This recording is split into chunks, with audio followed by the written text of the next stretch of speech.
பங்குஜாமில் சாலையில் உள்ள ஜெம் மருத்துவமனையில் உலக புற்றுநோய் தினத்தை முன்னிட்டு பெருங்குடல் புற்றுநோய் ஆதரவு குழு மற்றும் சிறப்பு உதவி எண் அறிமுக செய்யும் நிகழ்ச்சி நடைபெற்றது.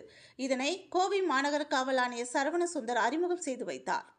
2025ஆம் ஆண்டின் உலக புற்றுநோய் தினத்தை முன்னிட்டு லாப்ரோஸ்கோபி துறையில் உலக அளவில் தனித்துவம் கொண்ட மையமாகவும் வயிறு சம்பந்தப்பட்ட கோளாறுகளுக்கான நவீன தீர்வுகளை வழங்கக்கூடிய இந்தியாவின் முன்னணி சிறப்பு மருத்துவமனைகளில் ஒன்றாக உள்ள கோவை ஜெம் மருத்துவமனை சார்பாக பெருங்குடல் புற்றுநோயால் பாதிக்கப்பட்டோருக்கான பிரத்யேக ஆதரவு குழு மற்றும் பெருங்குடல் புற்றுநோய் தொடர்பான நம்பகத்தன்மையான தகவல்களை பெற சிறப்பு உதவி எண் இன்று அறிமுகம் செய்யப்பட்டது.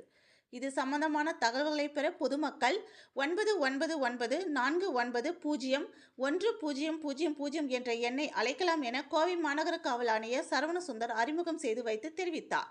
மேலும் இது குறித்து ஜெம் மருத்துவமனை தலைவர் டாக்டர் சி பழனிவேலு, தலைமை நிர்வாக அதிகாரி டாக்டர் பிரவீன்ராஜ், பெருங்குடல் அறுவை சிகிச்சை தலைவர் டாக்டர் ராஜபாண்டியன் ஆகியோர் பொதுமக்கள் மத்தியில் கூறியதாவது: பெருங்குடல் புற்றுநோயால் பாதிக்கப்பட்டு ஜெம் மருத்துவமனையில் சிகிச்சை பெற்று இந்த நோயை வென்ற மக்களுடன் இணைந்த இந்த ஆதரவு குழு உருவாக்கப்பட்டுள்ளது. இதனால் இவ்வித புற்றுநோய் குறித்தும் அதன் தடுப்பு நடவடிக்கைகள் குறித்தும் ஒருவர் எளிதில் அறிந்து கொள்ள முடியும். இந்த குழு மூலம் இந்த நோய்க்காக சிகிச்சை பெறுபவர்களுக்கு மன ஆதரவையும் சரியான தகவல்களையும் நம்பிக்கையும் வழங்குவது மட்டுமே இதன் முக்கிய குறிக்கோள் என்று தெரிவித்தனர். அதேபோல் பெருங்குடல் புற்றுநோய் சிறப்பு உதவி எண் மூலம் இந்த வகை புற்றுநோயின் தடுப்பு நடவடிக்கைகள், இதற்கான பரிசோதனை, சிகிச்சை வழிமுறைகள், சிகிச்சைக்கு பிந்தைய பராமரிப்பு மற்றும் உளவியல் ஆதரவு குறித்த வழிகாட்டுதல்கள் வழங்கப்பட்டுள்ளது என்றும் தெரிவித்தனர் என்பது குறிப்பிடத்தக்கது. உலக புற்றுநோய் தினம் ஜெம் மருத்துவமனை கோயம்புத்தூர் மக்களுடைய விழிப்புணர்வு ஏற்படுத்தும் பொருட்டு உலக புற்றுநோய் தினத்தன்று இரண்டு வகையில், ஒன்று கோலோரெக்டல், அதாவது பெருங்குடல் மலக்குடலுக்கான புற்றுநோய் சப்போர்ட்டிவ் குரூப் லான்ச் பண்ணப்பட்டது. இதை பெருங்குடல் மலக்குடல் புற்றுநோய் சிகிச்சை செய்து கொண்டவர்களுடைய சர்வைவர்ஸ் டே, அதாவது அவர்களுடைய அச்சீவர்ஸ் அப்படிங்கிற தினமாகவும் இன்று கடைபிடிக்கப்படுகிறது.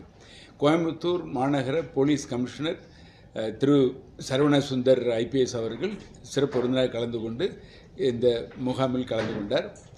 இன்று மலக்குடல் புற்றுநோய் கடந்த 20-30 ஆண்டுகளை விட பன்மடங்கு அதிகரித்து கொண்டு வருவது, அதுவும் இல்லாமல் இளம் வயதை பாதிக்கக்கூடிய ஒரு நிலைமையும் நாம் பார்த்து கொண்டிருக்கிறோம். அந்த வகையில் அதற்கு காரணம் என்று எடுத்துக்கொண்டால் நம்மளுடைய உணவு முறை, நம்ம ரெண்டாவது புகைப்பிடிக்கும் பழக்கம், போதிய அளவு தேகப்பயிற்சி இல்லாத ஒரு காரணமாக மக்களிடையே ஒபிசிட்டி, அதாவது உடலில் அதிக கொழுப்புச்சத்து அதிகமாக இருக்கக்கூடிய ஒரு நிலைமை கண்டறிகிறோம். இது ஒரு முக்கிய காரணமாக இருக்கிறது. அது மட்டுமல்லாமல் இன்ஃபெக்ஷஸ் டிசீஸும் நம்முடைய பொதுவாக கலந்து கொண்டிருக்கிறதுனால இந்த புற்றுநோய்கள் அதிகமாக வந்து கொண்டிருக்கிறது.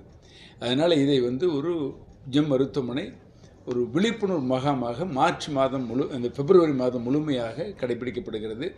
இந்த வகையில் இன்று சப்போர்ட்டிவ் குரூப் அங்காங்கே முகாம்கள் நடத்துவதும், பொதுமக்களிடையே பேசி புற்றுநோய் பற்றிய விழிப்புணர்வு உருவாக்குவதும், அது மட்டும் இல்லாமல் ஸ்க்ரீனிங் டெஸ்ட், பெருங்குடல் மலக்குடல் வரக்கூடிய புற்றுநோய்களை மிக எளிதாக கண்டறியலாம். பிளட் டெஸ்ட் பண்ணி மார்க்கர்ஸ் பார்க்கறது மூலமும், சிக்மோடோஸ்கோப் அல்லது கொலனோஸ்கோப் மூலமும் பெருங்குடலில் இருக்கக்கூடியதை பண்ணலாம். இது மலக்குடல் புற்றுநோய் வருவதற்கு முன்கூட்டியே யார் யாருக்கு புற்றுநோய் வரும் என்பதை கூட கண்டறிய இப்பொழுது போதிய கருவிகள் இருக்கின்றன. அதற்கு முக்கிய காரணம் ஒன்று, பாலிப்புங்கிற சிறு சிறு கட்டிகள் தான் பிற்காலத்தில் புற்றுநோயை மாறும். யார் யாருக்கு பாலிப்பு இருக்கோ அதை அந்த எண்டோஸ்கோப் மூலமே எடுத்து விடுவது மூலம் புற்றுநோய் வராமல் தவிர்க்கலாம். அது மட்டும் இல்லை, அல்சரேட்டிவ் கொலைட்டிஸ், IBD அப்படிங்கிற ஒவ்வாமை நோய்கள் பெருங்குடலில் அதிகமாக காணப்படுகிறது. அதை கூட சரியான முறையில் சிகிச்சை அளித்தால் புற்றுநோய் வராமல் தவிர்க்கலாம். அதனால் இந்த காலத்தில் லாப்ரோஸ்கோபி ரோபோட்டிக் மூலம் செய்யும் பொழுது அறுவை சிகிச்சையில் ரத்தம் தேவையில்லை, வலி இருப்பதில்லை. மிக சில நாட்களிலேயே முழுமையாக குணமடைந்து அன்றாட வேலைகளை செய்ய வாய்ப்பாக இருக்கிறது.